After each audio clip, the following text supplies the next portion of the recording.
All right, we're back. We're like from a commercial break. We're back. Week 2. This is number 2. Week 2, episode 2. We're back. What do we say? Consistency was like 25 weeks? At least. Okay. That's bare minimum. Hey, that's what I'm talking Bare about. minimum. Set the We're back bar, with the end baby. game. I'm Rod Brown, along with Max Maxwell. Lynch Hunt. Man, so glad to be here, having a conversation with you gentlemen and our audience. Man, I just want to jump into it. I got some stuff I need to know about you guys. Let's talk about it. Talk about it, man. Yeah, I'm ready man. to talk about it. We're gonna get into about it. us. About you first, initially. Okay. I need people to understand who you are.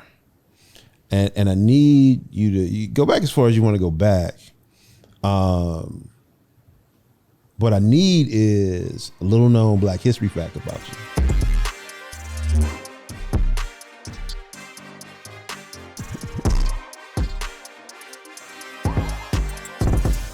Right? Because everybody knows, you know what I'm saying? Like, Nah, what do you mean? A little Black history fact.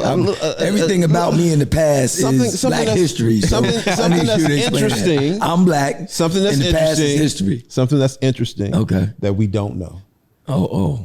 That we don't know. Something that's interesting. That Serious we don't or know. like whatever you want to share. Yeah, whatever you want to share. I can eat a whole pizza to the face. Oh, it ain't on me. It's on you. You can do better than that. I can do better than that? Yeah, you can do better. All right. I mean, I'm That's just like saying. a talent or something. Right. Yeah. America's Might Got be a Talent. gift. I don't know. Right, if you get the right kind of pizza. Right. So first of all, I know what people want to know about you, Max. What's that? Is Max Maxwell your real name? Is that like birth certificate? I don't think he can say that, man. Where's my? That's with his brand or something. Because No, if that's the case, right? Let's. That's like Yeah. that's a superhero name. That's like that is. That's pretty that's dope. like an FBI. Max Maxwell. I gotta find my passport. Lynch Hunt. Yeah. Rod Brown. Yeah. What's that? What's that Oh, say? let me see what we got. What's that? That's your passport? Yeah. The shit say Max says Max Maxwell. Yep. Say Middle Max. name starts with a D. He got Max. the receipts. He got the receipts. I'm about to yell at you right now. I know, The it's whole good stuff, government. So Max, where did it all start for you, man? Like where? Tell us about your the upbringing. Tell us about a C moment.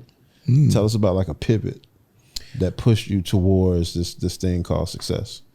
Man, success is a journey, first of all. So I think I'm still traveling that road. Yeah. If you statistically want to look at it, yes, we are a success. But my immigrant parents, both of my parents are from Jamaica. They moved to New York, United States in the late 70s, I believe. Okay. Maybe early 80s. I got just 5 kids. I'm the first one to be born in America. So my older brother and sister born in Jamaica. I was born in New York. Long story short, we ended up moving to North Carolina when I was 7. Went to elementary. Do you remember that? Do you remember that? I do. Move? I do remember that. You remember was it a culture shock? Was it from New York to the South, down South? No, because I didn't live in the city. I lived in Westchester County, Okay. Which is still a lot more densely populated than this place. But no, I was 7. What the hell was I thinking? I wasn't thinking there was a culture shock. So we had a front yard and backyard. You know what I mean? So it's like, and we had that elsewhere too. But wasn't the best student. Went up, played football as a kid, those things. I had a normal ass lifestyle. Gotcha. I ain't got no crazy story. Right. Mama wasn't in no prostitution, nothing. Mama wasn't a crackhead, none of that. Like I got a very regular story. My parents divorced when I was 11. For about 1 or 2 years, I think it was a year and a half, we lived in the hood. Gotcha. Immediately after the divorce, we went from the suburbs to the hood. I remember living in the hood for a little bit. My mom, one night there was a shootout. My mom said, "Nah, this is it. Maybe we got to go back to the other side of town." So we ended up going back to the west side of town. And I went to high school, barely passed high school. Was not a good student. I just didn't give a shit. I didn't do homework. Gotcha. Don't send me with no homework. I didn't do homework. Didn't really care about it. But why was that? Why do you? I couldn't. I just wasn't for me. Okay. I just refused. School was not it. Yeah, but teachers loved me. Right. But school was not it. I just always thought, I always asked questions beyond what was asked of me, right? And so I got bored in class very easily. Was a pretty good athlete, never really be able to keep a 2.0 past my, I think, sophomore year. And so I couldn't only play with half of a football season, right? Even though I was getting letters from colleges. Wow. Couldn't play with half of a football season. Never took the SAT because I knew I never was going to go to college. 17, left, went to the military, did my thing over there, came home. And from there, inside. Why military? Why did you go to military? What was my other option? Oh, I don't know. So military was it? That was it. Could have got a job. I did. Chick-fil-A. You know, I was already making money. I made more money than my mom at 14 years old. I used to work in construction. Gotcha. You know, my neighbor owned a large concrete company. I was working. I bought my first jet ski when I was, you know, a little kid. So, you know, I was, you know, So shout out to the Cardinals. Yeah, hustling early. 14. Yeah. So those days, I went to the military, and I enjoyed going to. I enjoyed it. I didn't enjoy it at the time. I enjoyed the principles that was set into me in the military. Right. Gotcha. Integrity first, because Air Force has core values: integrity first, service before self, and there's another one. But you know, just those values at 17, which I think is a very moldable age, right, took me to the point where I got those early disciplines in me. Gotcha. And did almost 4 years in the military. Didn't do a full 4 years. It's crazy. You know, a lot of my friends are actually retiring this year. I just seen that you went in with. Yeah, went in. Wow. Same friends. So they've done their 20 years. So I'd have been. I'm 37 now. I went in at 17. I'd have been 20 something years right now. Wow. But anyway, got out of the military. Started doing landscape company. This company. Got a job. Didn't work out. Got my real estate license. Market crashed. You know, was doing, got into a restaurant business and did this. And you got your real estate license to be like an agent? To Yeah, like 2014. Traditional real estate. 2004. You're going to work with buyers and try to list. Was the most trash ass way of doing real estate. Right. And I learned a little bit about real estate because I'm very ask a lot of questions. Right. But real estate market crashed.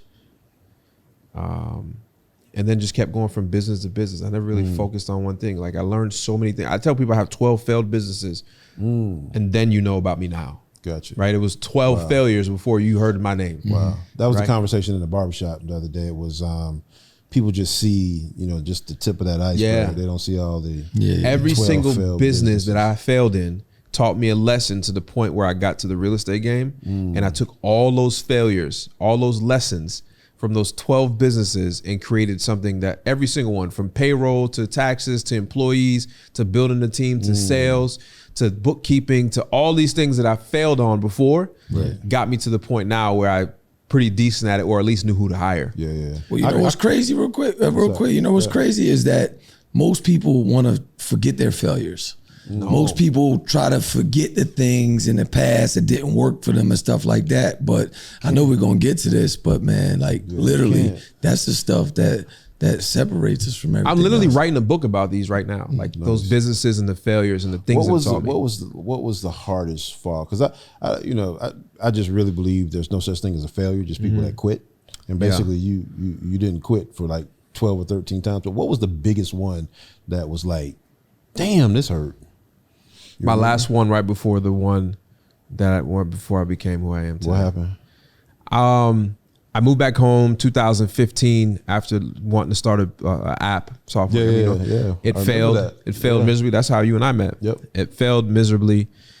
And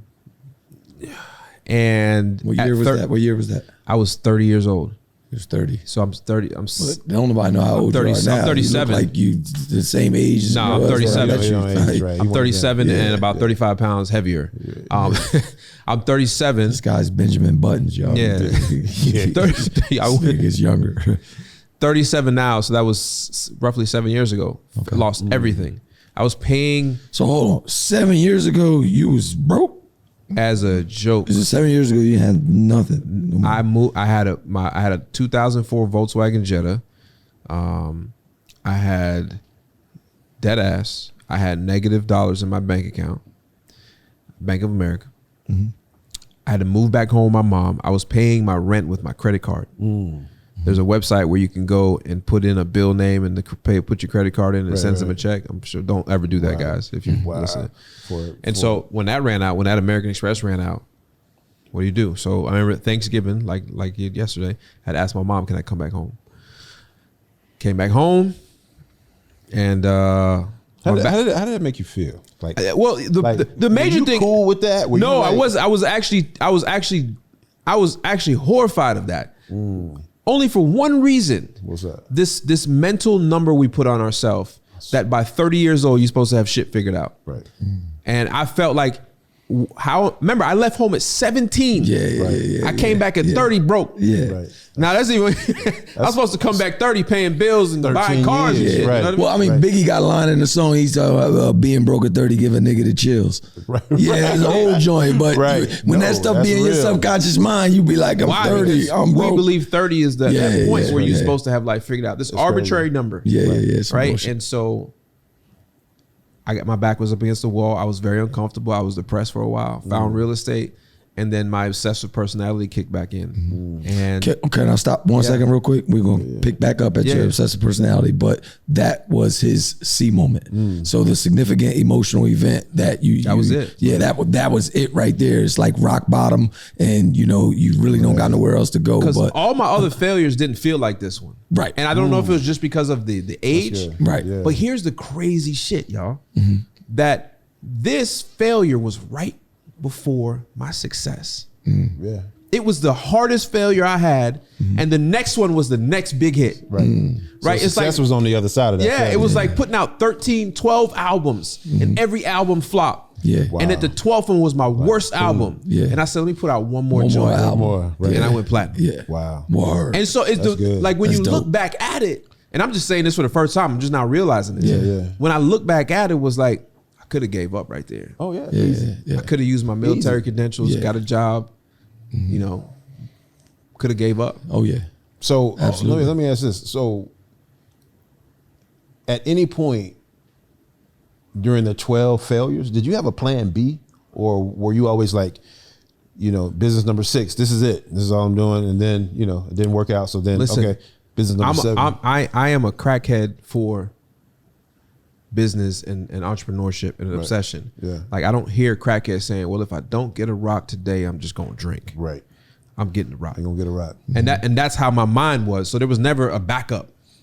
Gotcha. I needed that. Gotcha. Absolutely. Gotcha. Like I didn't understand what a plan B was at that point. Gotcha. Gotcha. All right. So can I say something real quick? I don't know if this is too much information, but he said he was broke 7 years ago. And I don't know if I can say this or not, but you can edit it out if you want. But we sitting on his 22 acres right now. I just want people to know that don't know this guy. You know what I mean? Like we sitting on his 22 acres. Paid no loan on this. Paid for that shit's crazy, man. Like so, I just wanted the people to understand what not giving up actually look like, and the power of like momentum. Man. It's the possibility.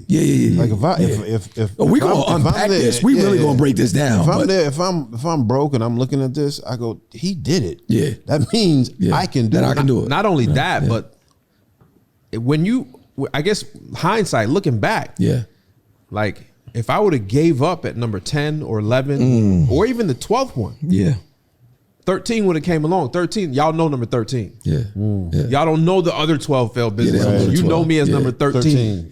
Right? Well, they stick around for them episodes though. They gonna find out something. But somebody else in their life right now, they could be at number 13. That's right. That's true. Or number 12. Right. That's so true. Wow. So when you always have that in your head, you never really give up. Absolutely. Because you're like, okay, this next one. Absolutely. Gotta be this next one. Oh yeah. I mean, I literally like that's my mindset. I know we're not on me yet, but I'd be like, in the fitness world that where I'm at, it's like 90 days for a transformation.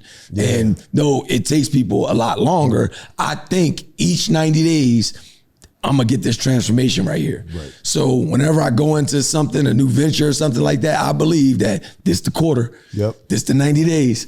I'm about to get my breakthrough, or I'm about to get my thing. I'm going viral, virtual, whatever. It's gonna happen. You know what I'm saying? So I literally go on like quarterly type of crackhead like binges. You know what I'm saying? So the question is like, and it's for anybody along those lines. Like, is that learned, or is that like you born with that to say, I don't have a plan B, then this is it? Because everybody has that story, right? Everybody has a variation of that story that found some level of success, but everybody doesn't do that. Everybody's, people quit, people stop. So like, where does that come from? Nah, you hit it. You hit it. It's a learned behavior. Okay. It's a learned behavior that we keep going. It's a learned behavior that we stop. 95% of everything we do is a learned behavior. Literally, you ever, I know y'all not supposed to do this, but you ever pick your phone up and look at your phone while you're driving, and next thing you know, you're at the place that you were destined to go to. Right.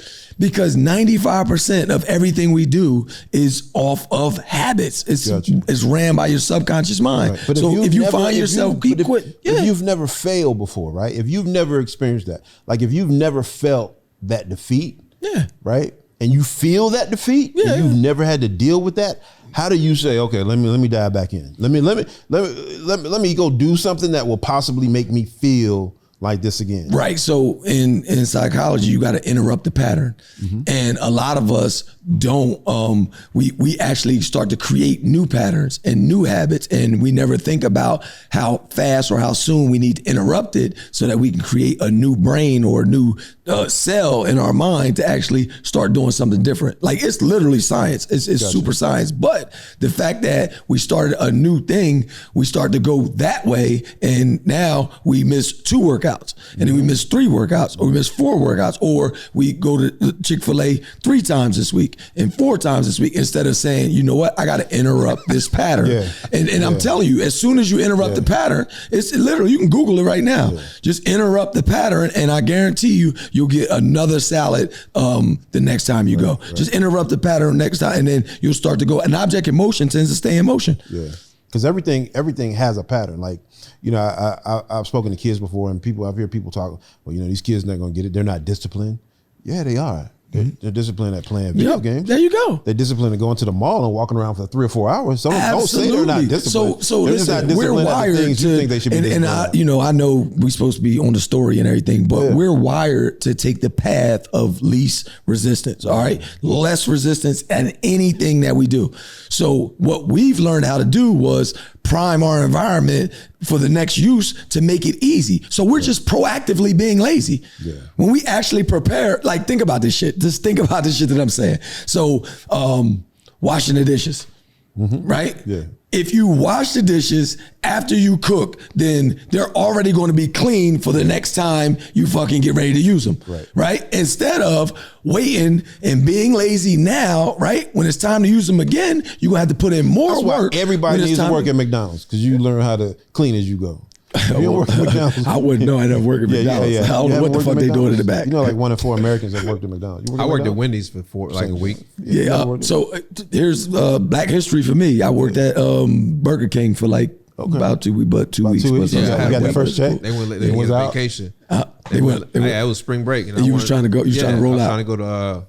It wasn't like Freak Nick at Myrtle Beach, but it was something like that. Like White Week. Yeah. My older brother-in-law was trying to take me, and I had to go. You said I'm out. You quit Burger King? Wendy's, right on Jonestown. Oh, Wendy's. That was the last time I had a job, and then I went to prison like 10 years later. So that's why we gonna pack your story. My bad. They don't even have some of them. Don't even know. Yeah, it's all good. 13 fail. 12 failures. 12 failures. You picked up. You said I picked up real estate. You didn't. What does that mean? What does that really mean? I picked up real estate. I had some familiarity with it before in 2004 and 5, but I was not on the investor side, and so just hearing about it from a friend's father, he is wealthy. He's currently wealthy, and hearing that he got his start in wholesaling, really, it's the way he could get in with no money, no credit. Right. Well, I ain't had no money and no credit. So he was talking to me. That be I. Right. Absolutely. And at this point, I was so backed up against the wall, I was just like, what's it gonna hurt for me to try this? And then I started listening to podcasts. And the one podcast led to, like, I was literally in my room. So my mom is Jamaican, right? Yep. And so you got to come down to eat when food is ready, whether you're hungry or not. And that's what she was making me do at 30. But when I locked myself in a room for those 3 weeks, I was barely coming outside the room. I was barely taking showers, yo. Wow. I was like podcast after podcast, and the YouTube video, then downloading these forms and rewriting my contracts and then doing this. Were you depressed? Were you depressed then? Yes. Could you? I mean, self-diagnosed. Was you depressed? 100%. I don't even need a doctor to tell me that, right? Because you went from 17 years old, you left home. Yeah. I left home. I left the state Then I left the country. Yeah. Then I traveled all over. Oh, yeah. Then at 30, I come home broke. Locked up. You know, it's like It's like being a basketball player, a football, or some type of athlete. Yeah. You go on a 17-year run career, and you come home broke to the same people you was tough. You know, the same people you was hanging around with before. And so it was truly like, oh man, it was. So when you did the lockup in your room for 3 weeks, like diving into real estate or diving into wholesaling and just learning the game, did you go, aha, this is it? Or was it? No, it wasn't that fast. In the back of my mind? Yeah, it wasn't that fast. It was, okay, let me go try this. Okay, that worked. Gotcha. Everything the motherfucker's saying is working. Okay. You remember the first deal? You remember the first deal? Like the back of my hand. Tell us about the first 2214 deal. Flintfield Road. What happened? 27104. That's what I'm talking about. I was driving in the neighborhood I grew up on, the street I actually grew up on in the neighborhood, and it was a house. Amy Honeycutt Mitchell. I remember her name like it has nothing. Yeah. I seen a house, tall bushes, tall trees. Ended up finding her number, calling her, negotiated it all within 3 hours. Wow. Had no idea what I was doing. I just offered a super, price that I knew that, hey, look, somebody about to join at this price. Right.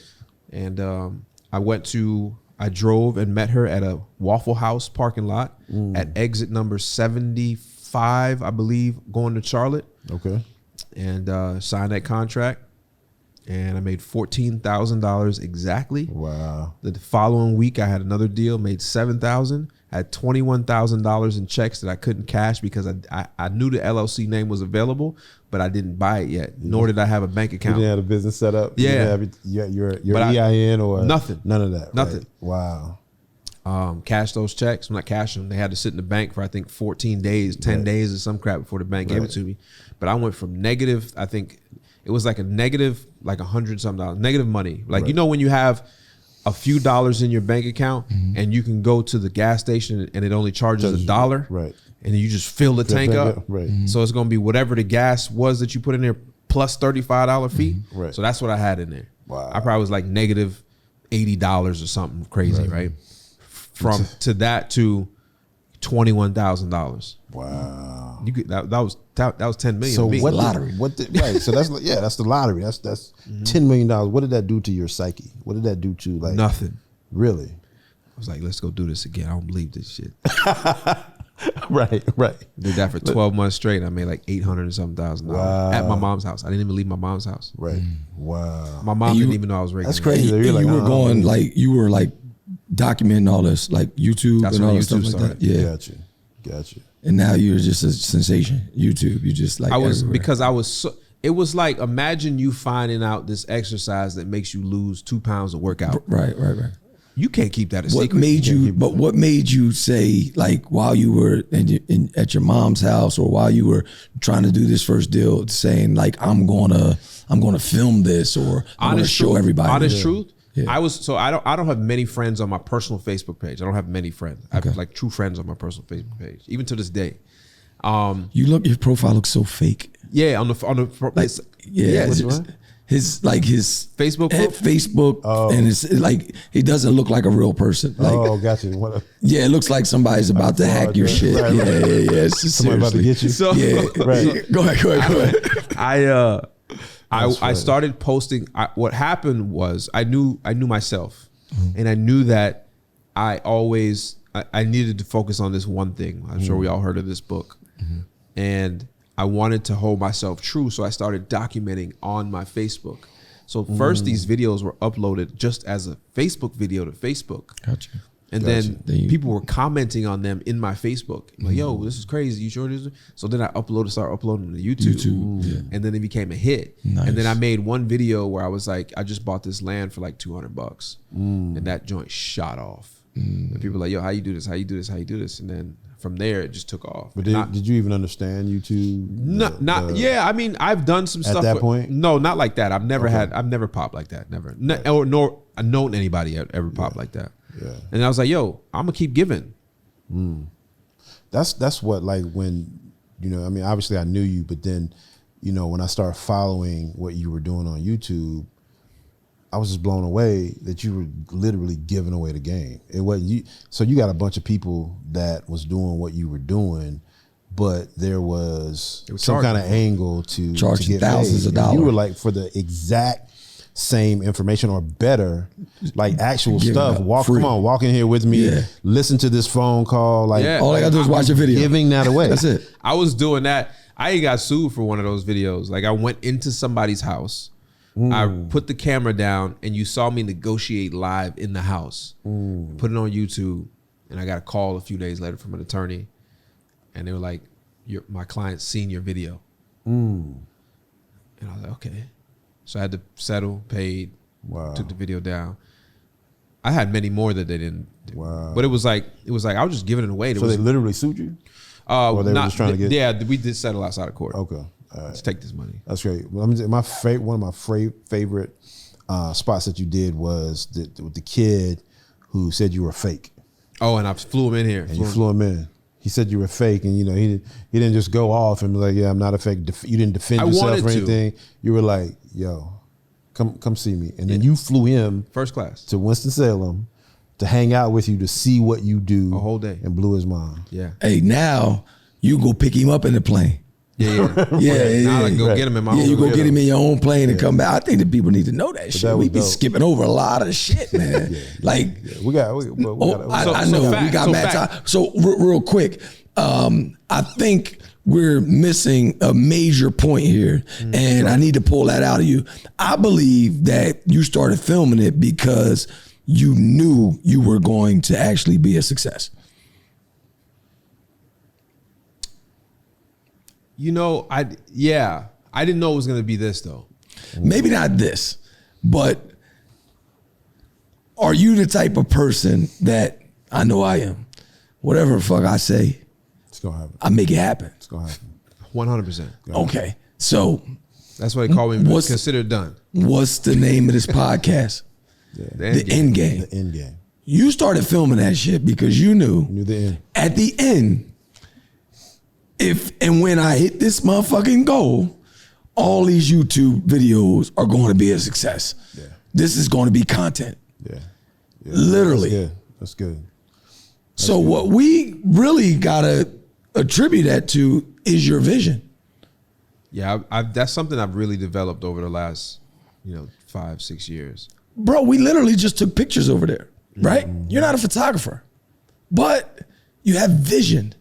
So you said, hold on. And then you move me a certain angle and you put the thing right there, right? And you said, now shoot it. And guess what he said after he shot it? The fucking person that was taking the picture, guess what he said? That's the one. That's the shot. Vision is different than sight. Yeah. That's true. See, sight is a function of the eyes and vision is a function of the heart. I'm gonna say that again. All right. Sight is a function of the eyes and vision is a function of the heart. If you was just rocking off of what you saw when you was 30, when you was broke, when you was at your mom's house, then you wouldn't have believed that I'm going to document this shit because one day I'm going to be giving this away as how you get from depressed, broke, living at your mom's house to being a 7-figure dude that gives somebody hope that is 8-figure. I'm sorry. 8. 9, 10. 9, 10, 11, 12. But do your thing. I had to go ahead and unpack that in a way where people understand what's going on. And I get that most people don't have vision, right? And if you're just looking at your current situation and circumstance, because I think that's like my superpower. Like I can look past my situation or my circumstance. I can muster up the grit or whatever it is because I've done it over and over and over and over and over again. And regardless of how it feels, I can go, oh, okay, this is temporary. Now, temporary is relative. Temporary might be a day, it might be a month, 5 it might be years. 6 months. Yeah. Temporary, but I know that this is not permanent. Yeah. And I just believe that it's not permanent, and I can cross over to that next thing. But I can, 30 years old, sitting in the basement, going, I'm broke, like that, like to overcome that. Even just watching these videos and doing the tapping in the way you tapped in, man, that's huge. That's like that's irregular, right? That's irregular. Absolutely. Is it something that can be duplicated? Absolutely. Absolutely, because everybody's going through the same stuff. Absolutely. Exactly. You know what I'm saying? But you gotta get past that you. emotion, get past that. Yeah. I mean, you said you were depressed. I mean, think about that. The strongest muscle we have is our brain. Yeah. And your brain is messed up. I remember laying in bed, past waking up. You know, I'm an early riser. I mean, laying in bed still at 1 p.m., laptop or phone next to me, sleeping on my side, covered up, just listening to this stuff in that moment of depression. Wow. Like not wanting to leave the bed. Wow. You know, but I was still like that glimmer of hope, that slimmer of hope, that small little part of hope was in there. And I'm like listening to this information, feeding in my brain during this time. Wow. That's but, dope. You know, it was good, man. God is good. You know? That's so dope, bro. What's the one thing that what's the little Black fact? History fact? Unknown Black History fact. I think. Max that. Oh yeah. So there's. That's what people know about. Well, I don't know if people know. Well, they'll know now. I mean, if you follow me now, you know there is, I believe, less than 1% of pilots are black. Less than 2% of pilots are black. And I'm a black pilot. That's so good. About to get my helicopter license, so I'll be dually rated. So I'll be a fixed wing pilot and a rotary pilot, and I don't fly for airlines. I just fly myself. Fly for yourself. Yeah, that's dope. Talk that. And one of the that's a Black History fact. I think we're right one there. of the first 3 or 4 flight schools in America that's black owned. Yeah. So we're we're taking pilots, and so what we want to do with that. This is a shameless plug, not shameless. This is our shit. I want to partner with HBCUs in the area to create more pilots and use our flight program. Oh yeah, that's about to be easy, right? Yeah, whether money. it's mechanics on the planes or actual things. So you know, my flight school is located essentially within the hood. Right. Either side of me is. So I want to have these little black brown kids. Knowing and seeing that they can. Let's go over there pilots. some state. Let's go over there and make it happen. Say when. We'll make that happen. When? Easy. Now. We're on our way. Yeah. You see what happened when you put when in the podcast, in the group. Podcast was a couple days later, Let's right? go. Let's With go. thrones up this joint. But your story is fascinating, and your story is fascinating as well too. Insane. I mean, the champ. What you got, Lynch? We spent 30 minutes talking about me. Come That's on, good money. That's That good might as well money. be the whole That's good money. podcast. That's good money.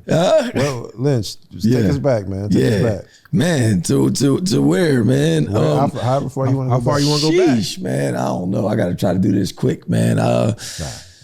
I think, I got to go all the way back. I got to go back to when I was a kid because, all that stuff is thrown in a pot and it makes me who I am today. Just growing up playing organized sports, just like you did. Man, it taught me just so much about team stuff, taught me so much stuff about discipline and things like that, man. And it's just hard work, just developing a work ethic, man. I never was the fastest kid, the strongest kid, the smartest kid, the tallest kid, none of that stuff, man. And I literally was the captain of every sports team that I ever played on. I'm talking about from the inception of time.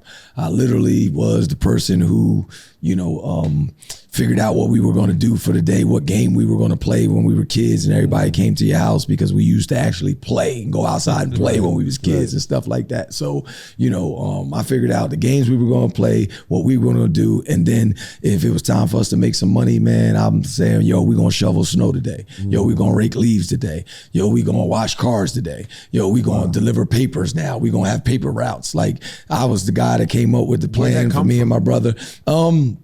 I don't know, man. I just felt like that, if you get around 4 or 5 cats, say it's your crew, and it's about 4 or 5 or 6 of y'all, and everybody's trying to figure something out, I'm impatient.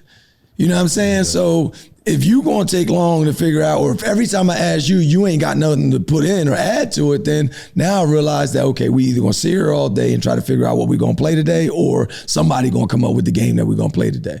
And I just realized that, after a while, shit, just make up the fucking game. Just figure out what it is. Right. I used to make up a game called Hide the Wrestling Men. We took the fucking wrestling men and we hide them and we just go try to find the fucking wrestling men around. Yeah, we had little wrestling men from the game and shit. Like shit was crazy. Like little dumb shit. But the newness made it fun. It makes like you're not bored today. Yeah. So that's why I got a chance to keep, what you think we're gonna do today, L? Because it was fun when I made this shit up last time. You know what I'm saying? It's just innovation. It just come out of nowhere. But anyway, man, you know, I wound up. I'm getting that t-shirt. Hide the wrestling, man. No, because them niggas ain't gonna give us no money off of the fucking WWE ass shit, man.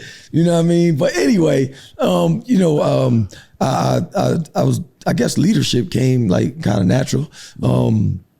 I guess being able to just kind of think a little bit, you know, further than everybody else, just look forward thinking, just one step ahead. I don't know how that shit came, but I know where I developed my, like just my tenacity or just like the willingness to keep going. When I played for the 100 pounds, so 75 pound was the team that I first started on, right? Then you move up to the 100 pounds, and 100 pounds moved to 135 pounds, and then you either went to unlimited or high school after that or whatever, right? So when I was on the 75 pound team, we wound up I went to the 100 pound team, and my brother and all my friends were still on the 75 pound team, right? They wound up having an undefeated team. And here I was with a couple of older guys and stuff like that, and we lost every game.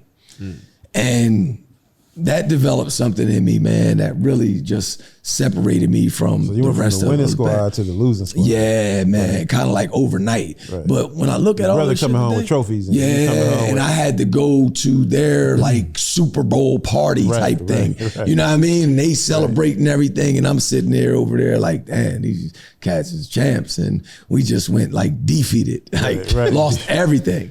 Wow. But I swear, man, it developed that thing in me where I didn't want to feel that again. Kind of like one of my first C moments at like 9. Man, that's tough, right? Yeah. So, just growing up, living in the hood, my parents, divorced or separated when I was about 7 years old. And, we ain't know we didn't have a dad. We was just all on, everybody in the hood was all like this. None of us had dads, you know what I'm saying? Right. And you just know that this one family over here is a little bit different because they pop there and they go on vacations and shit like that. But literally we all just help raise each other and shit like that, you know what I mean? Between rap music, sports, you know what I mean? And us just rolling around, and our older siblings, like we all raised ourselves and shit like that, you know what I mean? Right. So I did sports good enough to wind up playing, college sports. So I went to school, I went to college for 1 year, and I wound up playing both football and basketball for that year until, I wasn't disciplined enough to actually wake up for class anymore, and, trying to drop all my classes before I failed them. Why were you disciplined to wake up for class when you woke up in high school, or you? Well, I think it's pretty interesting. I think it's pretty interesting. We used to play, me and my brother, we're 18 months apart, me and my brother, and we played this pretty cool game that we thought at the time. We played this cool game on our mom where she would come in the room to wake us up, and my mom, being super nice, like everybody's mom, gave us 10 more minutes of sleep. Mom, can I get 10 more minutes? Okay, I'll be back in there to wake you up in 10 more minutes. Then the next day, I tap my brother and say, hey, when she come in, you ask her for 10 minutes, right? And then he would ask her for 10 minutes next day. And the next day we keep running this game. So from 8, 9 years old, we playing this game on my mom. And guess what we doing? We're developing a habit. Developing a habit. Right? Yeah. So now you got habitual behavior, but now you're 17 and your mom ain't there no more. Do you think you're automatically about to wake up for classes? So what I do, started coming late for class, right? After coming late for class, I start missing the work. Taking your 10 more minutes anyway. My 10 minutes is subconsciously embedded and conditioned in my routine. Right. I'm going to do 10 minutes. And then if I use the old alarm clock, I'm going to hit the joint and snooze, but it got to be right, because if you don't hit it right, it ain't going to go back off, right? It ain't like your iPhone now. You set 12 snoozes and all that, and then you finally get up after 36 minutes or something. Ain't they 8 minutes or some shit like that? Nah. Yeah, see, I wouldn't even know because I don't hit this shit. You know what I'm saying? So anyway, that led to me trying to outsmart the fucking college and try to drop all the classes before I got Fs. But I was not as smart as I thought. And then I didn't have enough classes to actually be considered a full-time student. So I got denied housing. And then I had to get the hell off campus, and I was back in the hood around all the people that I grew up with that wasn't doing nothing, that wasn't about nothing, and all of them was selling drugs. So they say you're the sum of the 5 people you hang around with the most. So guess what I started doing? I started selling drugs. And guess what? I still was the person who I was. I still was the one that came up with the strategies, the tactics. How do you just start selling drugs? How do you just... Oh, the shit is easy. It's the environment, bro. Like, yo. Yeah, but I want to know too, because I ain't never somebody just pulled up and say, yo. Yeah, you're like, all right. So how do you get the drugs? So here's how, sell. So here's how. You know what I mean? All right, so check it out. Start selling drugs. So check it out. All my friends sell drugs, right? And we all cool, right? And we all like chill out together and shit like that. So one day, all my homies are going out somewhere. They want to get in the car and roll out somewhere, but I don't go. So one of my homies like, yo, can you put this up for me? And I'm like, all right, cool. So I went and go hit his drugs. Then I come back to hang out where everybody hangs out, which is the block, all right? So I'm hanging out on the block, and then there's a line of fiends all the way around the corner. They like, yo, you got it? They usually ask us if we got it because we standing out there, and they realize that it's an open air market. So anybody standing out there is probably working, right? But we used to just hang out there. So they didn't know if we were hanging out or if we were actually working, right? So they asked, do you got it? I'm like, hold up. Yeah, I got it. I went and got that shit, right? And did you hesitate? Did you? Yeah. Did you have a conversation with yourself? Did you pause? It was about a 5-second conversation. That's all it took? When I looked at, seen all the motherfuckers, I said, if I say, yeah, look at all the motherfuckers right there. All right. I went and got the shit, came back, made about $500 in about 29 seconds. Now, I want to go from no money, right? Or maybe I can do this shit again. So money was the sole motivation. It wasn't like I want to be the man. It was just like, I don't want to be broke. I want to hustle like everybody else. I don't want to be broke, and this is a means for me to get instant gratification. I can get the sneakers I want. I can get the clothes I want. The girls can stop looking past me or whatever, because I'm not the man anymore, because I was the man when I was in sports. Now I'm not playing sports anymore, right? Where I had my, oh man, that's Lynch, blah, blah, blah, blah, you know what I mean? I'm not really that guy no more. These guys are now the new rappers. So the packs were the new sports? That was a new sport? What the packs?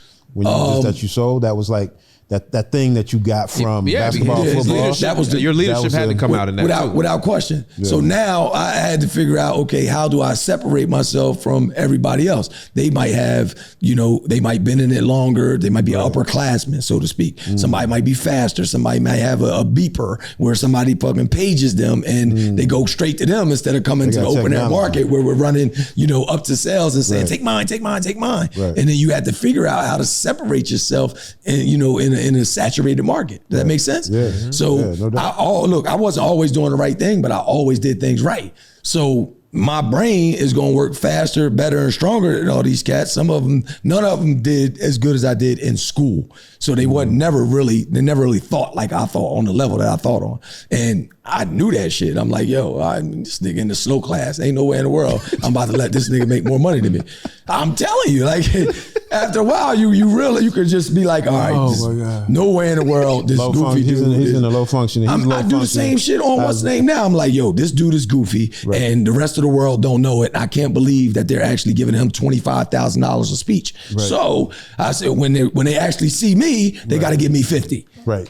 Because I know that I'm going to deliver more value. Did you give a man back the money for his drugs? Oh yeah, he got the whole thing. But now I can see that I did it. I was like, yo, yeah, I can't wait to show him. But now, so I knew the ins and outs. Yo, they actually go to Camden and they buy nickels and come back and sell them for like 10 or 20, right? And it was an easy way. Then I figured out how ain't no way I'm gonna keep buying something from them where all they doing is getting the grams and chopping it down, and the gram only costs $25 and you can make $100 off the $25 if you figure out where to get the grams from. Now you're a CPA. You're a hustling CPA. You know what? You're in sales, absolutely, distribution, marketing, all that stuff. Because like literally, I had to figure out like at least change the color of my bags. Cost accounting.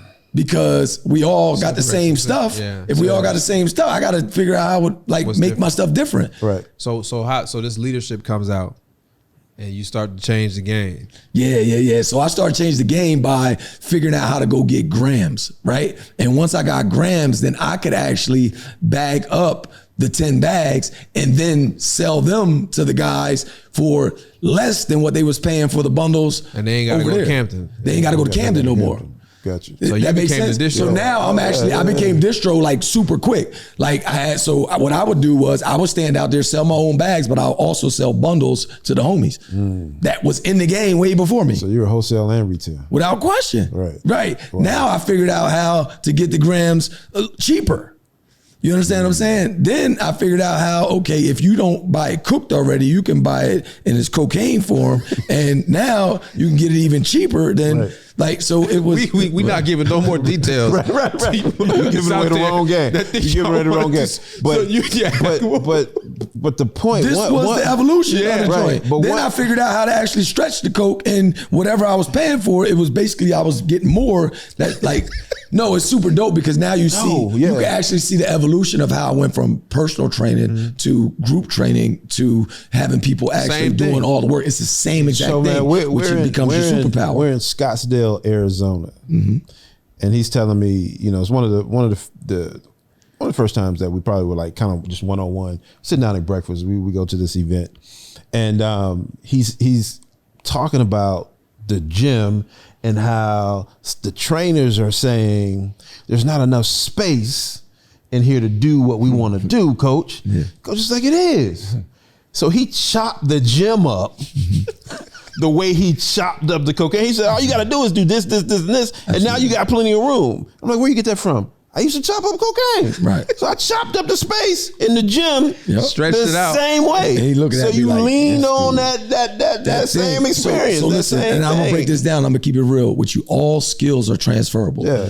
So a lot of people are forgetting their previous skills from their former life because it might be a point in time that they want to forget about.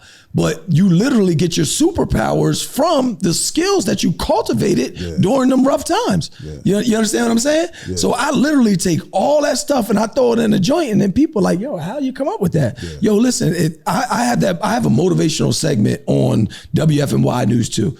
I deliver a motivational moment, right? In 1 minute.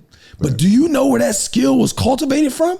When I went to prison and went to solitary confinement, listen, I was a leader. I was a leader on my case. So when I went to, I had restrictions throughout my prison time that other people didn't because of my leadership enhancement.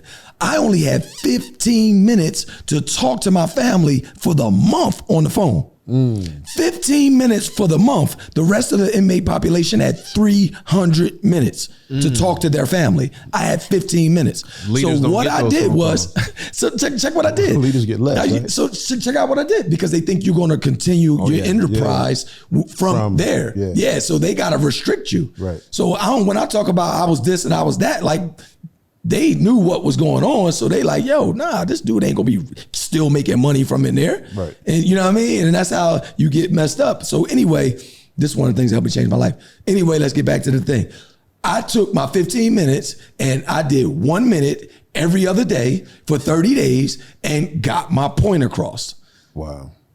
So when you're faithful over few, you can be master over and ruler over many. I was conditioning my 1 minute motivational speech when I was in solitary confinement. You understand what I'm saying? Now, since I didn't come in my emotions and be all mad or want to take one phone call because I'm used to 15 minutes a call, everybody's call actually lasts for 15 minutes before it automatically hangs up on you, right? But conditioning, right, would either have me say, you know what, well, I'm gonna just use the phone one time and run my 15 minutes out and wait 29 more days. That's what I thought you were going to say. No, absolutely you not. Said the 1 minute every other day. Right, and what I do is going to articulate my thoughts. So I'm going to prepare for my phone call before I actually even get there. Wow. I give my brother Jules now, when he comes to the phone, he has a pencil with him because I said, never come to the phone without your pencil. Be prepared because somebody's gonna give you a phone number, they're gonna give you some information, and we don't have time for you to run back to your cell and none of that different type of stuff, because if somebody sees the phone hanging there and they wanna use the phone, they're gonna hang the phone up and then you won't be able to use the phone again. Right. That makes sense? Right. So the things that you have today, they actually come from your struggles, and your strengths come from your struggles. You know, that's part of one of my songs that I got. Through my struggles come my strengths. Right. You understand what I'm saying? Yeah. So, How do you like in my opinion, the worst, environment where you have no freedom? How do you, for 10 years, go from day to day in your mind? What was that process like? What was that? How do you do that? So I ain't a pastor, none of that stuff, right? Yeah. But here go the word. Be not conformed to this world, be transformed by renewal of the mind. All right?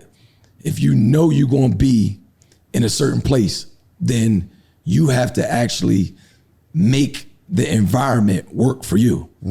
Prime the environment for the future use. All right? So now, what most people do is watch sports, BET, right? Music videos, and play sports, and chess and checkers and all that different types of stuff. This is what they do with their time. You have to figure out what is going to be the best use of your time while you're here. My C moment was when they put the cuffs on me and I said, this is not me. This is not who I was meant to be. This is not how you'll remember me. When I made my mind up at that time, then it actually opened up my reticular activating system, or the part of my brain that would help me execute my vision. So I wrote a letter to the judge, right? First of all, I wrote a postcard to my mom the day I got locked up. And I told my mom in this postcard, I sent it to you guys when we leave. In this postcard, I was like, yo, I wanted to apologize. And I told her I'm still going to actually come through on all the stuff that I told her that I was going to do. Right. I literally got a couple affirmations in that joint. You could see my mindset in my world had just got flipped upside down. My mindset was already on what I was going to do with this time to actually better myself. Like, it was super dope. So it was my first letter in future pacing. So in all my personal development, coaching calls and stuff like that, I actually teach people how to write a letter to their future self. It's because of my past experiences and stuff like that. So before you got sentenced, you had already jumped past sentencing. Yes. And had a plan about what I was going to do with the how time. you were going to do what you were going to do at the time. Absolutely. In terms of developing yourself, which is vision. Absolutely. Which is vision. A lot of vision. Yep. Yeah, because you're staring at a situation or a circumstance. Most people probably going that denying that joint, right? All the way up to the point, or you wishing and hoping that my fate is not what I know it is. Yeah. So I didn't know what they were going to give me, because in the guidelines it was. I actually showed my wife the guideline chart today, because we were I have to write a letter for her uncle and all this different type of stuff. But she was like, "What do you think he's going to get?" and stuff like that. And I was like, "Yo, well, here's how it works in the feds." And I showed her the federal guideline chart, and I was like, depending on how much drugs you got, depends on where you start in the guidelines, and depending on your criminal history will depend on what you probably going to get. So the amount of drugs and then the criminal history actually tells you how much time you're going to get. Unless you, unless you snitching, unless you got some type of cooperation going on, you can't really deviate from that guidelines. So literally, I knew I was going from 121 months to life. So 10 years to life is what I was going to get. And I didn't know what it was going to be. Damn. I was hoping that it was going to be the low end. Can you imagine? Like, can you imagine hoping for 10? Like, yo, man, I hope they give me 10. I hope I get 10 years. I hope I get 10. All right. So fast forward to the day you walk out. Oh, yeah. And you got 2 gyms already lined up with 100. Yeah. You got 100 and some clients. The day you walk out, you got all that, right? You got in my head? No, physically. The day I walk out, I have absolutely nothing. But I got this vision, right? And I got love right now. I'm just in love with my wife, and I'm just head over heels that somebody is like really gonna have my back and believes in the new me and all this different type of stuff. Cause I'm telling you, man, I'm so different that I can't even have conversations with my family or, you know, old friends and things like that. And I don't really even call them because, you know, I gotta dumb down just to have these conversations and stuff like that. Y'all know what I'm talking about. Like, you know what I mean? But here I am, is everybody still sees me as my ghost. You know what I'm saying? Which literally is the leader of an $8.3 million drug ring. And they looking like, well, what's he gonna do? Does he really have any money buried anywhere and stuff like that? Like, you know, you get around the old homies or something like that, and people will try to find out if you got some money buried somewhere. We dig that up a long time ago. But I had to go. Just in case they wanted to take me to go dig it up and see if I had it or not. You understand what I'm saying? 100%. Yeah, so that's vision too. Where, you know what I mean? First of all, you're not gonna let the new me live. You know what I'm saying? Like here, you didn't know the old me. So I wasn't gonna have people trying to make me recall the old me every chance they got, because that's all they remembered. So when you talk about the sum of the 5 people, it was pretty much yourself and my wife. And your wife. And I knew nobody else. You don't have 5. So how do you get past like trusting people again? Yeah, that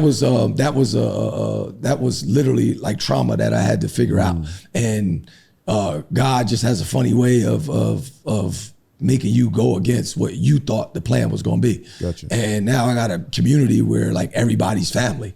You know what I'm saying? Like I consider you guys like family, like not even friends. Like, you know what I mean? It's just crazy. Like I'll be like, bro, you know what I mean? Yo, how you going? What's going on and stuff like that. But I literally, you know, I went to say, I need to be in a place where people are going to spend money on training. And all I had was theories, bro. And I just wanted to prove these theories, and I wanted to prove them fast. And, you know, they either were going to work or they weren't going to work, but I ain't have no problem like finding out if they work or they didn't. You started in a big, 20,000 square foot space? A big box gym, the Rush. Right. And, you know, I didn't have no problem. I'm talking about your business. Where did your business My start? business did not start in, I started working for a company. Okay, big box. So a big box gym. Gotcha. So I went into one of these big box gyms called the Rush and was like, I want to be a trainer here. And I just knew like I had to. No certification. Oh yeah, I came home with like 7 certifications. Yeah, you did that when you I did that while I was locked up. I came home with like 7 certifications. So quick story about that. The way I forward think is that a lot of these cats wouldn't get their certifications while they're in jail, because if you know anything about continual education credits, you got to keep paying for your certifications every year by getting more credits and taking more courses and stuff like that. You know, we don't come past money, you know, too easy in jail. So people were like, well, I'm not going to get certified until I'm about to leave because I don't want to keep paying for my certification. Yeah. Well, what they didn't know is that when you get out and you get hired, that your certification says how long you've been certified for. So now it says I've been certified for 5, 6, 7 years, and I got all these other credentials that makes me more marketable, and you know what I mean, where people would actually hire me over everybody else. Then when I got hired, I really had more certifications than the people that hired me. So they were just like, yo, bro, like, can you teach us? So you got fed up with the Rush?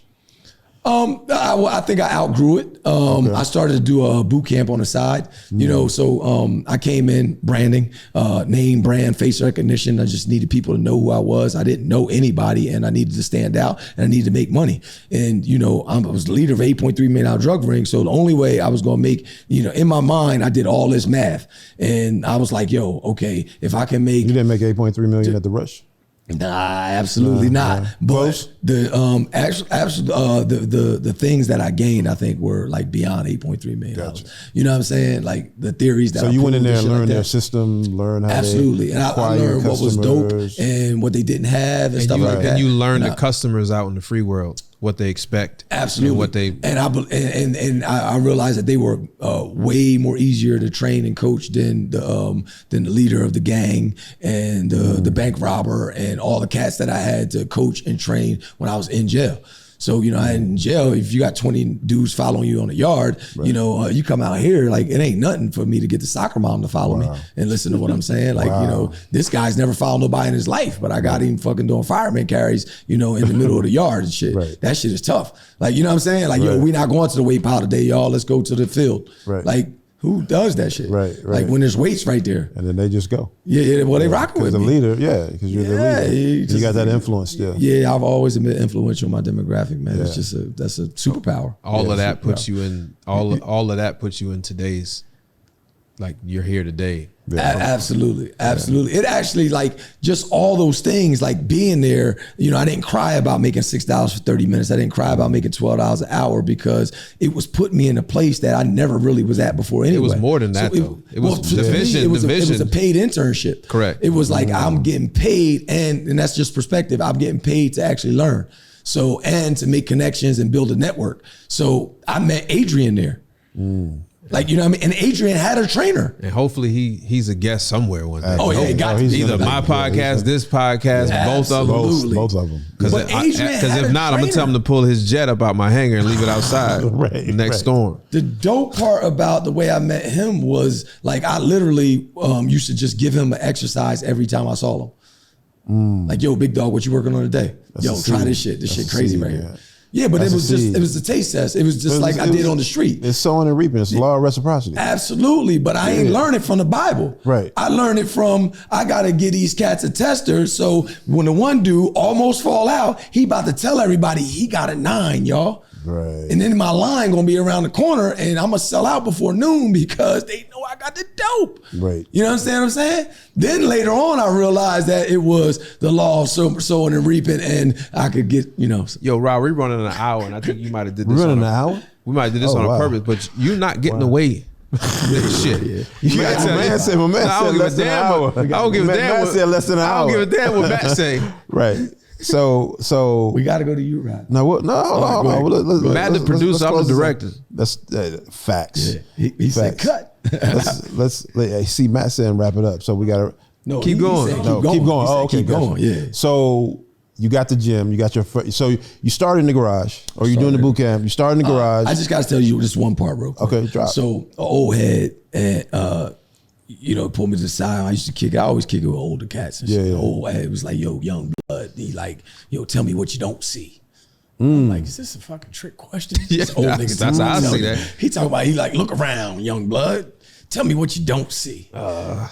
I'm like, come on, man, what the fuck? So literally though, that was like some of the dopest shit ever, man. And I literally saw that like our people weren't in the gym and weren't training. So the actual business model I have now is like geared toward the people that I didn't see at that time.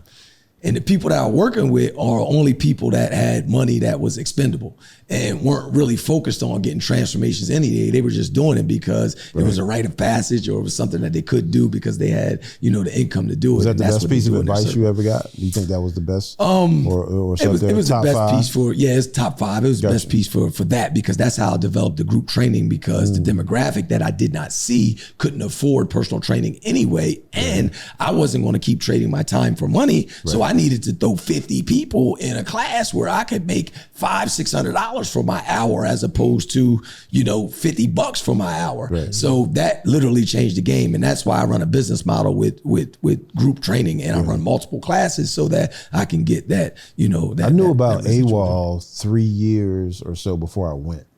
So if people either go to AWOL or they know about AWOL, and I know why they go? I know. Go ahead. Because people said he crazy.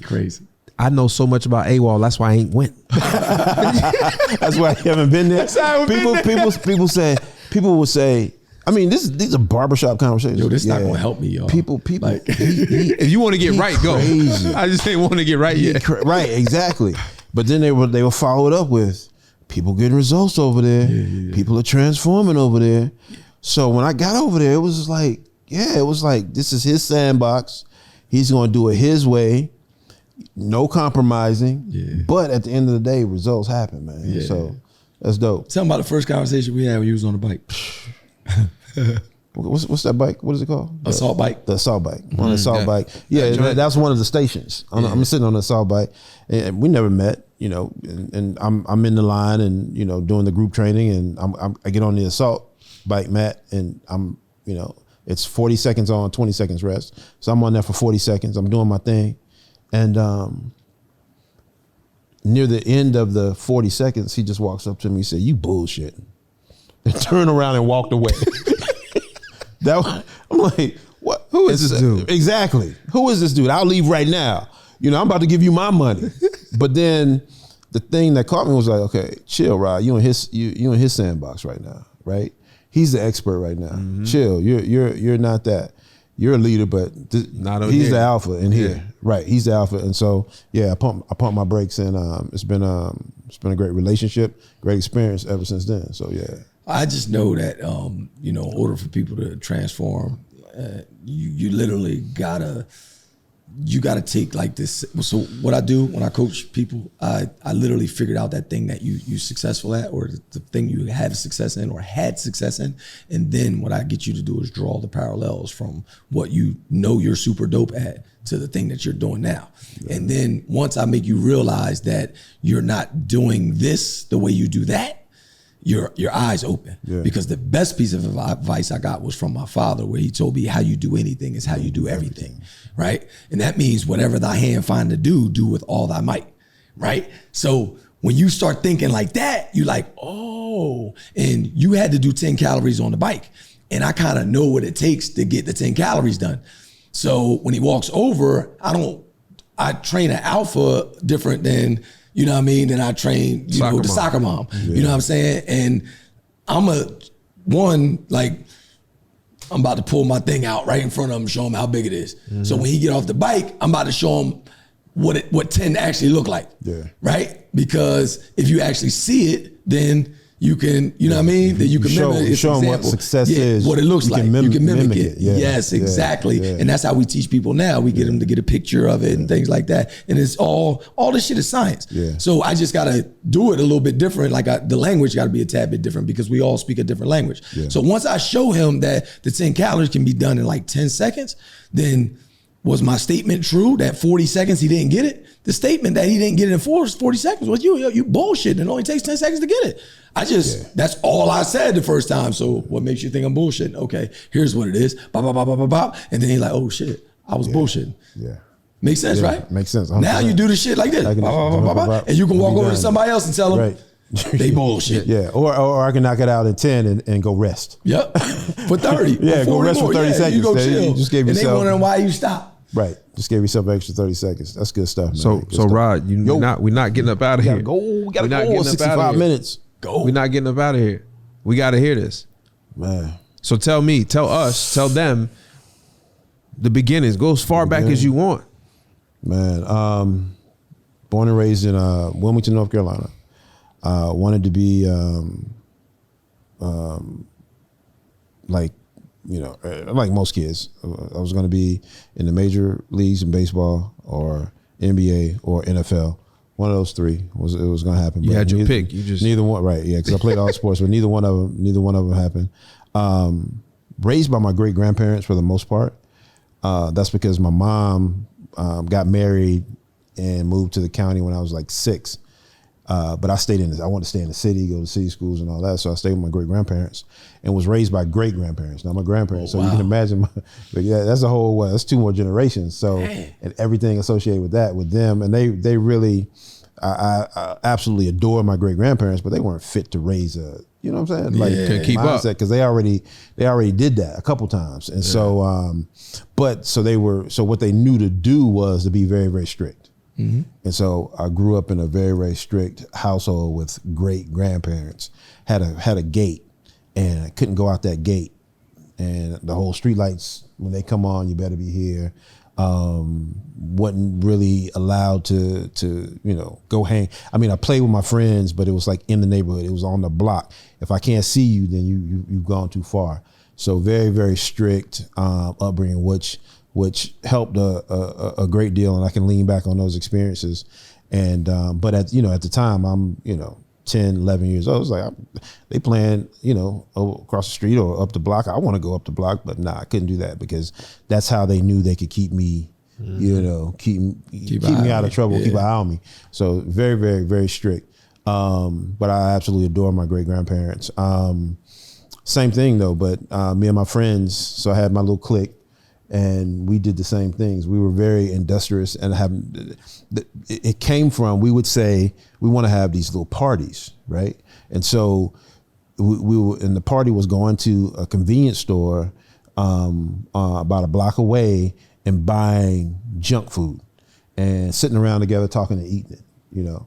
And so, but nobody's parents like would a give Star them money. Crunch or a round cake. Yeah, all that stuff. That, 25 cents, 10 Chico cents. sticks and, Yeah. and Yoo-Hoos and moon pies and all that stuff. Right? All for less than $1. All for less than $1. Yeah. And so we needed money. We needed money. We needed money to get this stuff. So we mowed yards. We had the paper routes. So I live like, it's a street called Church Street, and 2 blocks over, so that's where, you know, it's a all black neighborhood. 2 blocks over, you have these Victorian historical homes with the plaques on the thing saying this is a historical home. That's 2 blocks over from my hood, right? Yeah. And so we would knock mistletoe out of the trees, bag it up, and go over there and sell mistletoe to get money to go have a party During Christmas season. During Christmas season, exactly. So it was always like a hustle, and it was all about getting money to, I mean, we weren't getting money to go to the mall. It was like get money so we can go have a party one particular day. And so buy some more New Debbie snacks. Buy some more Little Debbies, absolutely. And I ate a lot of Little Debbies because I was a chunky kid. I'm a chunky adult. So that was, you know, that was then. I was like real good in school up until high school. After high school, went to college, and I tell people all the time, college just teaches you how to learn and learn about life, not just, you know what I'm saying, not just the academics. And so, because most people you're not working in what you studied unless it was specialized. You're a doctor or a lawyer or an accountant. Most people aren't working in the field that they studied in college. And so I went to college and just wilded out. I pledged a fraternity, just wild. I mean, grades were, I barely got out of Winston-Salem State. But it wasn't because I wasn't intelligent. It was because like you were saying, it was like, I didn't apply myself. And it was like, I remember a semester that I pledged, you know, my mom, because they send your grades home. My mom lost her mind. Like, what are you doing? And I'm like, I got this. And so the thing that I did, I hung around the kids that I knew were going somewhere, right? And I hung around them just to like, you know how monkeys clean each other. They pull a little pick stuff off. That's what I did. I just hung around them because I knew they were going somewhere. So it was a group of kids that used to hang out in the career center all the time. I hung out in the career center with them. I didn't wake up going, let me get to the career center. I knew this guy's going somewhere. This guy's going somewhere. This girl's going somewhere. That's where they hang out. That's where I need to hang out. And so I developed this, and actually it started in like, and I think I talked about it on your podcast, Max. I started this thing of modeling. I always gravitate towards success. And then I try to reverse engineer it. I try to figure out, I mean, even like when I was in 3rd grade, this kid, John Stuttermeyer, he was the fastest kid in the class. And I was like, why is John so fast? Like, how is he so fast? I mean, that much faster than everybody in the class. Yeah. So Lynch, one day, I followed John. Yeah. I did everything John did because he has to be. There's no way humanly possible he can be that much faster than everybody else. Yeah. This is 3rd grade ride going. Yeah, I got a model. I got to figure out what he's doing. Right. So that was like ingrained in me, you know, from a very early age. That okay, and then it was when I learned that that's all the Japanese did, then I just amped it up, right? Because they didn't invent nothing. They didn't invent the DVD player. They didn't invent the VCR. They just made it better. They just made it so much better. So I'm like, oh, that's the formula. And so, I hung out in the career center, and I got an interview with the North Carolina Department of Labor for a co-op, and the commissioner of labor was the last interview. And that was the semester I was pledging, and I fell asleep this close to the guy, right? That's how on point I was. I fell asleep and I woke up like, I wonder if he knew I was asleep, right? But I still got the job, right? I got the co-op. So that was kind of like my first real quote unquote work experience. But like everything else, I just kind of breezed through it like it was just like, yeah, I'm gonna get through this. Ain't no big deal. I did a great job, but really wasn't focused, right? So much so, man, I picked my college based on the fact that I thought the girl I was dating that was 1 year younger than me, I thought she was going to Winston-Salem State. That's how I picked my college, right? It wasn't no college tours. It wasn't no, well, they got a great information systems program. It was that's where you go. Okay, bam, that's where I'm going. I'll see you there next year. Well, Winston-Salem State appreciates her. I know, right? But she ended up going to NC State. She went to a whole different school, right? Mm-hmm. So, but that was one of those pivotal, like one of those pivot points in my life. So I landed in Winston-Salem. And then I learned, oh my God, man, I learned so much at Winston-Salem State University that had nothing to do with academics, that had everything to do with life. Met some incredible people that I'm still in touch with today. Like I said, hung out in this career center, got that co-op. And then when it was all said and done, I had two offers. I had an offer with the state of North Carolina, and I had an offer at Wachovia. And which is now Wells Fargo, it's a bank. That's right. It's Wells Fargo now. And so two people, Veronica Black and Larry Biggs. I don't know if you know either one of those people. Larry, he was in politics for a little while. They came over to campus recruiting for Wachovia. They had a single purpose: recruit people that look like us. Mm-hmm. And halfway through the interview, Larry was like, "All right, chill," because I was corporate. I was hitting them with the vernacular, and I'm speaking your language. He was like, "All right, chill. You good?" Brought me over, went over, killed a 7-person interview at Wachovia, got over there working in banking operations. And so bored to death, right? But killing it. Promotion every 8-9 months, but bored to death. So much so, little known black history fact. Mm-hmm. Friend of mine, shout out Deborah Terry. Deborah was supposed to start in the training program that I did, but she didn't. She didn't show up the day we started because Deborah said, I'm going to be a comedian and an actress. And so I'm having a conversation with her one day, and so she's like, yeah, I do comedy downtown Winston-Salem. I'm like, really? I'm like, I can do that. And she's like, no, you can't. Like, we take this serious. You can't do that. I'm like, yeah. I went down to the open mic, and it was 3-minute set. Came in second place, got $75. Word. I'm like, whoa. I got $75 for 3 minutes worth of work. Hey, you can add that up. Right. And so I'm like, this is it. So I'm working in this corporate world doing this comedy thing. I know, nobody knew that. Little black on. Yo, the other day I was like, yo, why Winston-Salem don't have no comedy club? Right. Little. I might have to build one. Little fact. And then here's what's crazy. So I jump on the Chitlin circuit.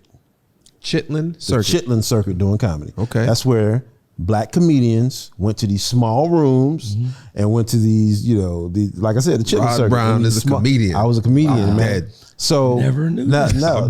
Here are the lessons that I got out of that. So I did, and I met and hung out with the cats that today. Of course. I was in a room with Bernie Mac. I was in a room with Bruce. I was in a room with D.L. Hugo. I was in a room with all these cats way back then, right? Used to go hang out in Atlanta, the Comedy Act Theater. And, I'm doing comedy. So I'm like, but I'm in this, I got my foot in this corporate world, but I'm like, I'm gonna go kill this, right? And I was dead serious on this. Like very technical how I wrote my material. You know this, right? So you shot, good. And so, I was technical on and like even today, I watch a comedian, it's like this. If I'm laughing at a comedian, it's like they're really, really funny. Cause I'm like, because I'm checking out, I'm looking at it from a technical aspect, right?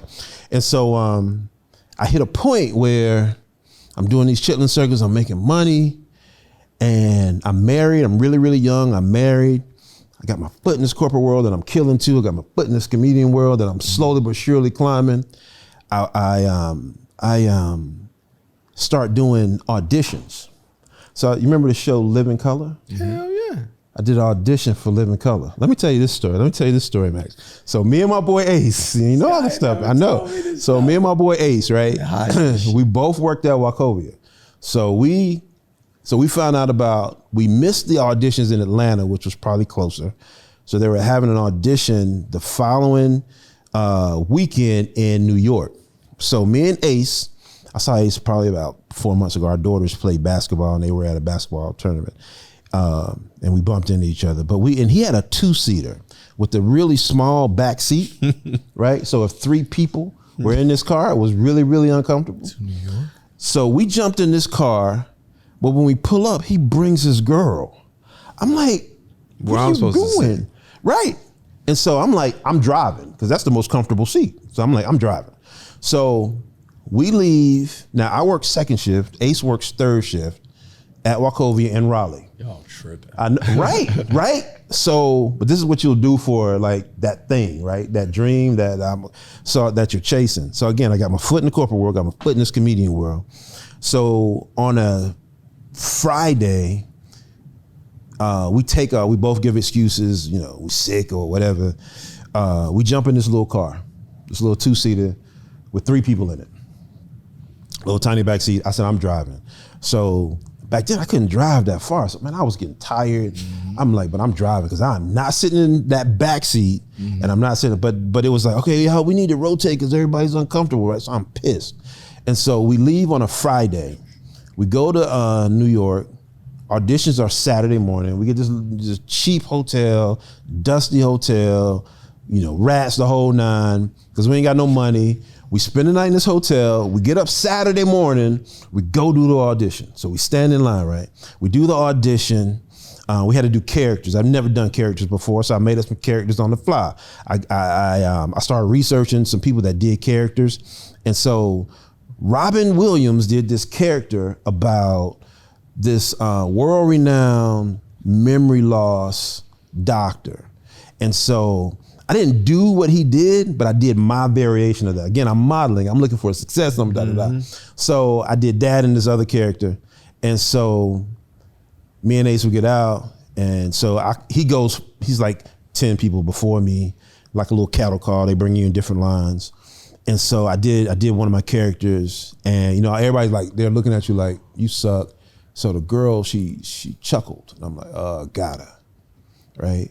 And so she says, hey, you got a call back. She signs a little joint, handed me a sheet of paper. I'm like, bet. So I don't know what a call back is. So I go out and say, hey, what happened, man? How'd you do? He was like, man, they ain't picking me, right? I'm like, yeah, I got a call back. And then so I look at the paper, and the thing says Monday morning, 9 a.m. Oh, man. Ace got to be to work with third shift Sunday. And I'm like, we ain't got no money for no more hotels. So I go back to the lady. I'm like, can I do it now? Like, I live in North Carolina. She's like, I don't care. Right? So you got to be back here Monday morning if you want to do the callback. That's if you want to do the callback. So I'm like, oh, man. So we hop in the car. We drive back to North Carolina. This is Saturday. We get back in time for Ace to catch a nap to go to third shift at Wachovia. I go home. I have a car, but it's not going to make it to New York. I rent a car on Sunday. I drive back to New Jersey on Sunday, Newark, New Jersey on Sunday, and stayed with my mom's best friend because I didn't have money for a hotel. Mm-hmm. Spent the night with my mom's best friend, got up, did the audition that Monday morning, 9 a.m., and drove back to North Carolina. Now, if, I don't know how many hours that is, if you do the math, but it was like, I'm going to do this, right? And so I didn't care what got in the way. And I did all that driving back over the weekend, like back and forth from New York, right? Needless to say, I didn't get the thing. They canceled the show the same year. They were just trying to find material, I think. So I did that, but then I'm like, again, I'm back on the chitlin circuit. So, my wife gets pregnant. My wife at the time, she gets pregnant. So now I got a kid on the way. So I'm like, so now all my friends are like, yo, we're going to do this, we're going to do this, we're going to do this, we're going to do that. And I'm like, I got this kid coming. I know this bank check is guaranteed. I know what this check could be. I'm gonna slide over here to this bank check. And I quit. Gave it up. Quit. So I got to that point, I was like, the funny thing is, bro, I could see your big ass on Kings of Comedy with a round hat and a suit with a pinstripe. I could see you with the gear on, but I can't hear you right now. I'm telling you, man. I can't. He's not delivering the joke. I'm not. I need one. Come on. You got to give us a joke. Give you a joke, man. I don't, man. This is not the set. Okay, here's a joke. Because black people, we talked about like our upbringings, right? So you already laughing. Talked about our upbringing, right? And I used to talk about my upbringings in our house, and it was so small. And so I had this little quick thing, right? That simply said, my house was so small, the front door and the back door was on the same hinge. So you get punched. That was it. But I used to clown the audience, right? I used to clown the audience. Okay. But anyway, see, I told you it wasn't gonna go over because anyway. Boom. Yeah. So you leave this comedy stuff alone. You go back to the bank and stuff, but that ain't where you end up at. That's not where I end up, man. Because I'm like, I'm bored again, right? And I'm doing well. So then I'm like, okay. I mean, literally, I was gonna quit or they were gonna fire me, but I'm still doing well, right? But it's like, nah, I can't keep doing it because I'm bored to death. I'm forget passion or purpose or all that. I wasn't living in none of that. Motivation was gone. And so, man, I was like, all right, I got to find something. So I looked in the bank. Let me see what I can find else in the bank to do. So I started doing wealth management. I made a list, and I tell people this all the time when they talk about being in their career, I made a list of everything that I loved. I made a list of everything that the perfect vocation would have. And then I found something to match that list. Right. So talking to people, teaching people, yada, yada, yada. Right. And so then I found wealth management and financial advisor, fell in love, killed it. Not only that, I was making a ton of money. I was making a ton of money doing that. But you ain't stopped there. I ain't stopped there. You had to start a business. I had to start a business, but before I started the business, right? Let's talk about the broke moments. Let's talk about the fails, not failures, but the fails.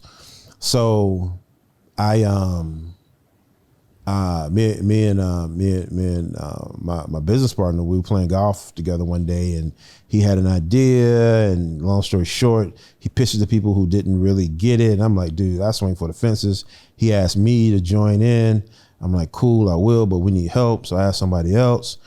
Now I'm under a contract. Back then, I had like close to a ball player's contract, right, in wealth management, because I left Wachovia, went to Prudential. Prudential gave me a bag to bring my clients. Your business with you. Right. And so then, but Wachovia bought Prudential. Now I'm sucked back in. So I got a 7-year deal. With them, right? And so I got a 7-year, 7-figure deal with them, right? It was crazy. It was crazy the checks they were writing. We're like, you sure? Just good for me? And so when this idea came to start a company, a software company, I'm like, oh, that's it. So I had seen all these other people break their deals and leave. So I did the same thing. They were like, nah, player. Not you. Nah, give me, we need about 250,000 back. I'm like, I don't have 250,000 to give y'all. They were like, okay, we'll see you in arbitration. I'm like, whoa. I'm like, and I never forget the day my boss called me when I turned in my notice, and he was like, I can't, and so when I left, me and this other dude, we just propped up a small firm.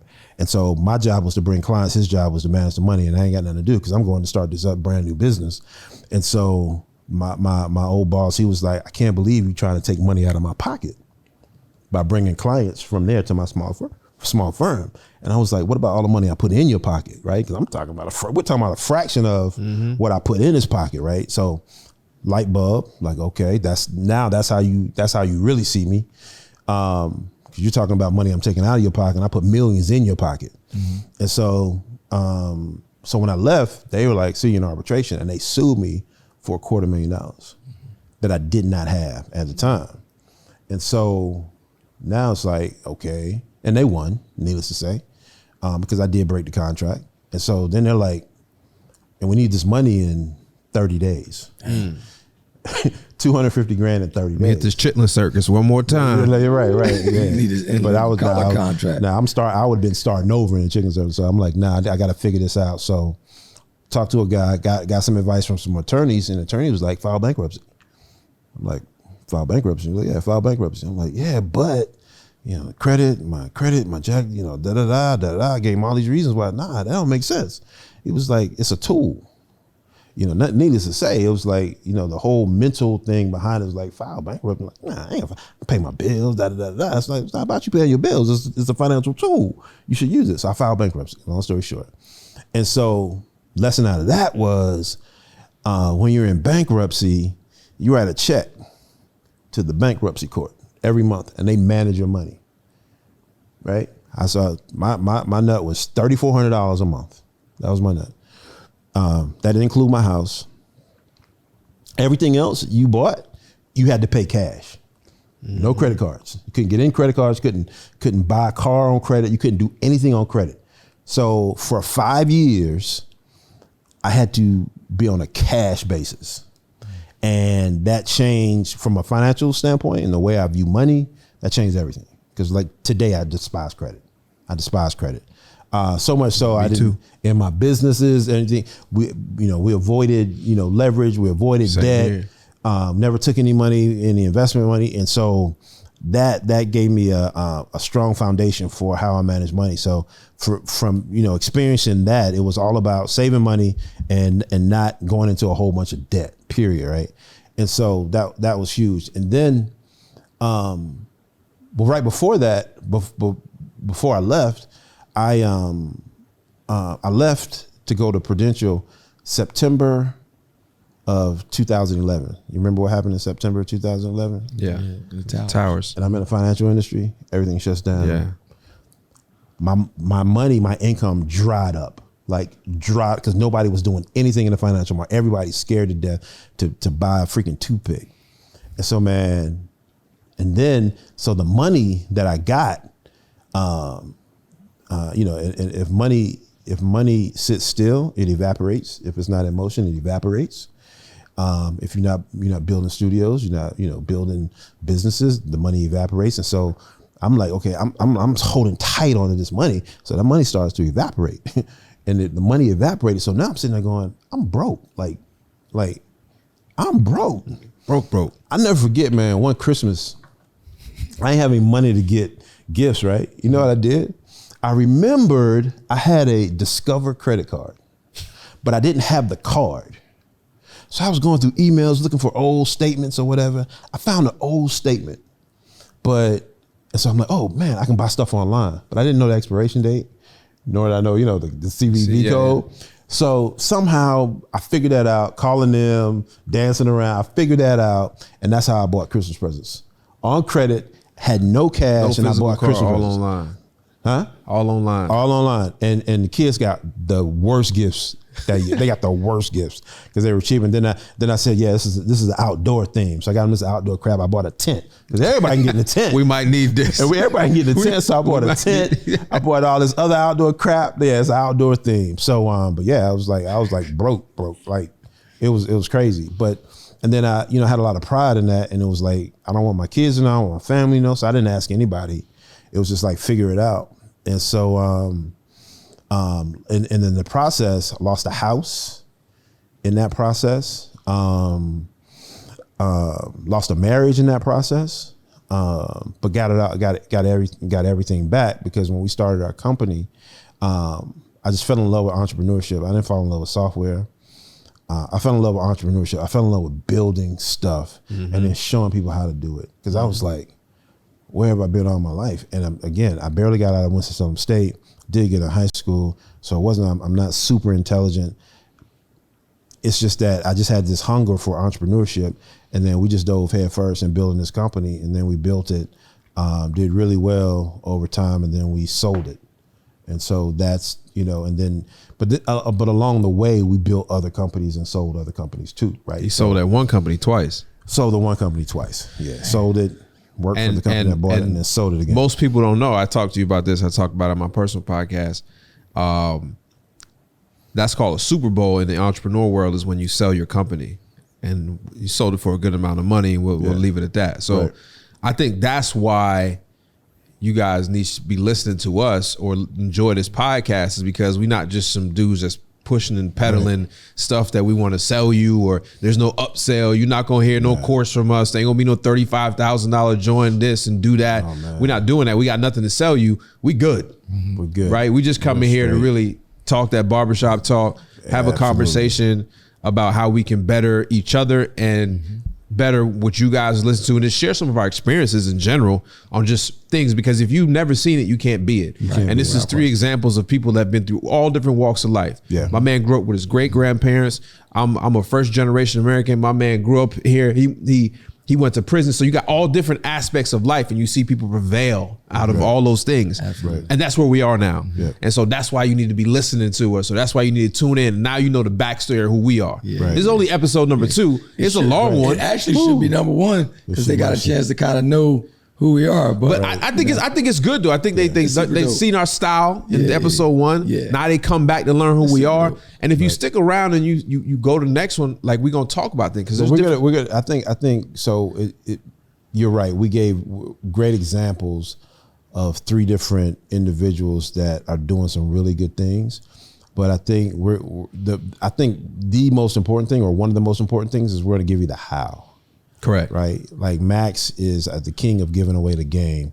We're going to give away the game. We're going to give away the game. I think that's the most important thing about this actual podcast, just being able to give people the tools that they need and teach them how to use those tools. Because what's the end game?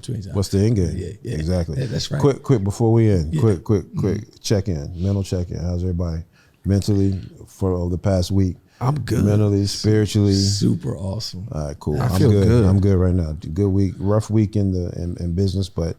What did we teach them today, though? We can't tell them. What were the lessons? We dropped a couple things, but we got to at least give them one thing maybe before we go. I don't know. Right. I think for me personally speaking, is that those failures that you have, or those fails that you have in life and in business, are just a part of the process and the journey.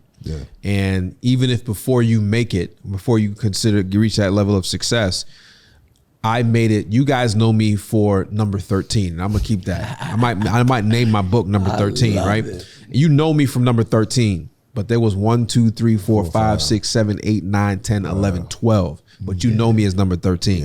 And so those other 12 businesses is what made 13. Without 12, without 1, without 3, without 4, you don't get 13. And so all of those things led me to this spot. And so my thing is, if I would have gave up on 12, you would have never heard about me. I would have never been able to change my family tree. Would never be sitting here. Wow. And so how do you know what your 12 is? Right? And so that 12, and then how do you know what the next one is, that 13? So I would say you can't give up because you don't know if the next one's it. Well, I think the thing that, one of the things that was impactful or significant for me was, man, appreciate all of your experiences and there's a silver lining, because there's duality in everything, right? So there's a silver lining in every experience, and you can recycle, those silver linings. And so that was really impactful in this conversation. I did say one thing where I said all skills were transferable. I talked a little bit about vision and things like that. But I think the thing that when I reflect on what you were saying and then of course I know my stories and I do a little bit of reflection, I put all that stuff together. I actually find a common theme. I look at you guys and of course my own life as well. And I don't believe you guys actually work. Like, I watch you on your videos, bro. Like, I come here and I see you doing your thing and it does not look like work. You know what I'm saying? Like, you walked in the other day, you were on a call and you actually disclosed to us how much you were getting paid to just be a part of that call. I was like, that's not work. You understand what I'm saying? But a lot of people out there, right? They want to get to the point where they're doing what they do and they're getting paid for it. And I think what we need to do is leave them with a thing that could help them basically get to their purpose or their passion or at least to their gift. So what I want to do before we leave is actually explain to them that their gift is the thing that they do the absolute best with the least amount of effort. And I believe you do that. And I believe you do that. But I still don't believe that that gift actually leads you to your, I don't believe that that is your purpose. Right. It leads you to your purpose. So when you start to do that, sometimes you discover your passion.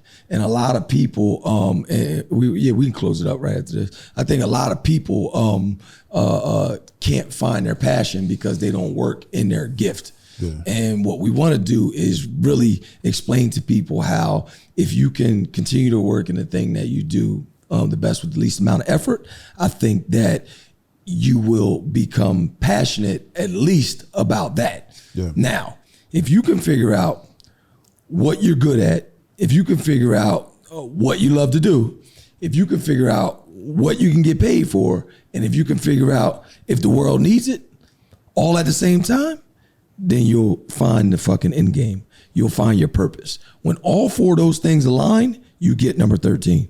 When all four of those things align, you're actually now teaching people how to do it, and you got 2 Super Bowl rings. Yeah. Does that make sense? Yeah. If you can, look, 1, figure out what you like to do. 2, figure out what you're good at. All right? Because some people are good at some stuff, but they don't really like to do it. Yeah. Right? And it never aligns. Some people get paid for some stuff, but they don't like to do it, and they ain't really good at it. So it never aligns. Some people are doing a lot of work for no money, right? Because they ain't getting no money for it, they ain't getting paid for it, and they just working in service, and they get burnt out. When you can find out what you like to do, right? What you're good at, what you can get paid for, and look, if the world needs it, then guess what? You'll never work a day in your life. That's right. And if you can ask yourself, if you can run that back, write those 4 questions down, you can tell your kids how to find your purpose. You can go out tomorrow and have a better understanding of what your purpose and what your passion could possibly be. You can find out what your actual gift is, try to work in that a little bit to get passionate about it, and then you can move on to the next thing and the next thing. And eventually 13 can come a lot faster than it did for you, me. Yeah, you ain't got to go through the whole 12, but if you got to, you got to. Yeah, you just got to watch this whole fucking podcast, and I know it was pretty long. I think you should make a little worksheet for that so they can download that joint. Yeah. Absolutely. That's good. Yeah, let's figure that out. I got a story next time about exactly what you just said. Great example of somebody who did that. They kind of ran away from what their gift is, and they're like, because it was so easy to them. I was like, I don't do this. And now they're doing it and killing it. So I'll share that next time. This is dope. I'm glad we're able to set the backstory. I know this podcast is long, but we had to get it out in one episode. Yeah. And I think the next episodes after this, we're just gonna start diving into things. There's a lot of stuff I wanted to talk about today, but I felt like this was more important than getting to this. Yep. And so episode 3, we gonna have some conversations. Dive in. We got some conversations. Yeah. Sure. Won't be this long. Any departing words after this? Is it? We out of here? I think this is it, man. We out of here. We're out of here. I got another joke. No, I don't. I'm kidding. I'm kidding. They about to cut off anyway. We on the chitlin. You can tell them. We're cutting off. We in the chitlin tour, y'all. Hey, listen, if you listen to this on your podcast land, do me a favor and you know what it is. Give us 5-star rating so we can keep doing this thing. We got nothing to sell you, but just this game. Yep. And then if you on YouTube, this brand new YouTube channel, if this was suggested to you, please subscribe to the channel. Please like this video and leave a comment below, man. Tell me what you think of the show. Don't forget, I'm your guy. I'm Max Maxwell. Rob Brown. And I'm Lynch Hunt. The Endgame. We out. We love y'all. Peace. I love y'all.